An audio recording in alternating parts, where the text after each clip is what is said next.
Well, this is Nanjing, the capital of the Ming Dynasty, and it was from here that Zheng He made his early expedition.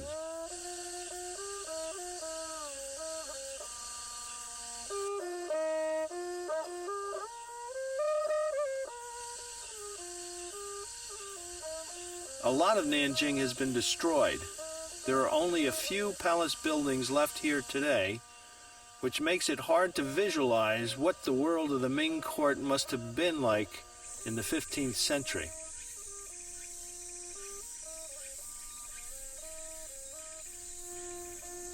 It was probably right here where the emperor imagined how a colossal fleet of ships could lead to China's domination of the seas and perhaps even the globe.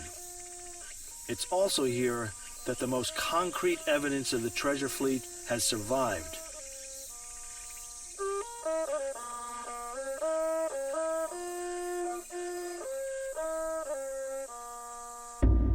Even today, the Great Admiral's unwavering eye surveys the scene 600 years on.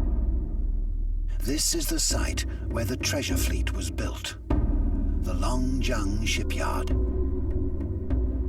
But there is virtually nothing left of it today.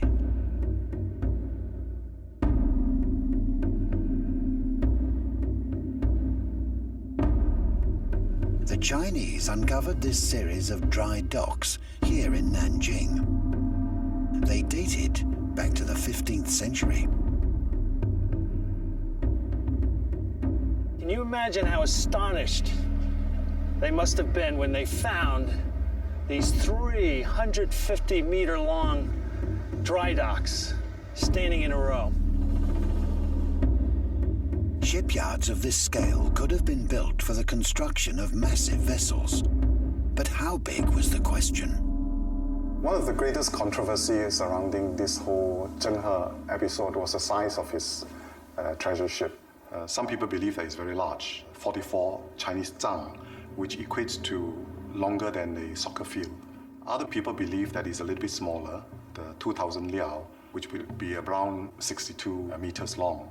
A lot of scholars believe that such a large ship existed. Some of the arguments that they put forward is the fact that pyramids cannot be built today does not mean that pyramids was not built in the past.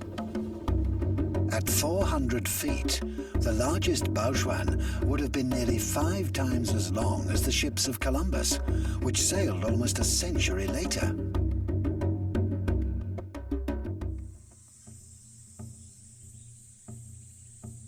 Deep in the mud of one dry dock, they made a further discovery.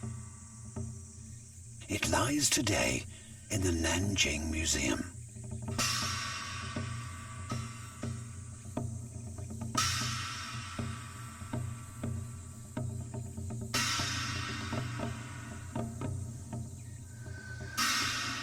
So this is it. The rudder from one of Zheng He's ships found at the bottom of the Longjiang shipyards. Unbelievable. It must be 40 feet long. This controversy still rages on unless and until there are more evidence that can be found from archaeology or historical sources. I think this will continue to remain a mystery. The precise length may never be known, but there's little doubt that the great treasure ships were high-tech marvels. In scale alone, they were centuries ahead of their time. But the ship's real genius lay just below their 70,000 square foot decks. Here, a cutting-edge design protected the treasure ships from sinking.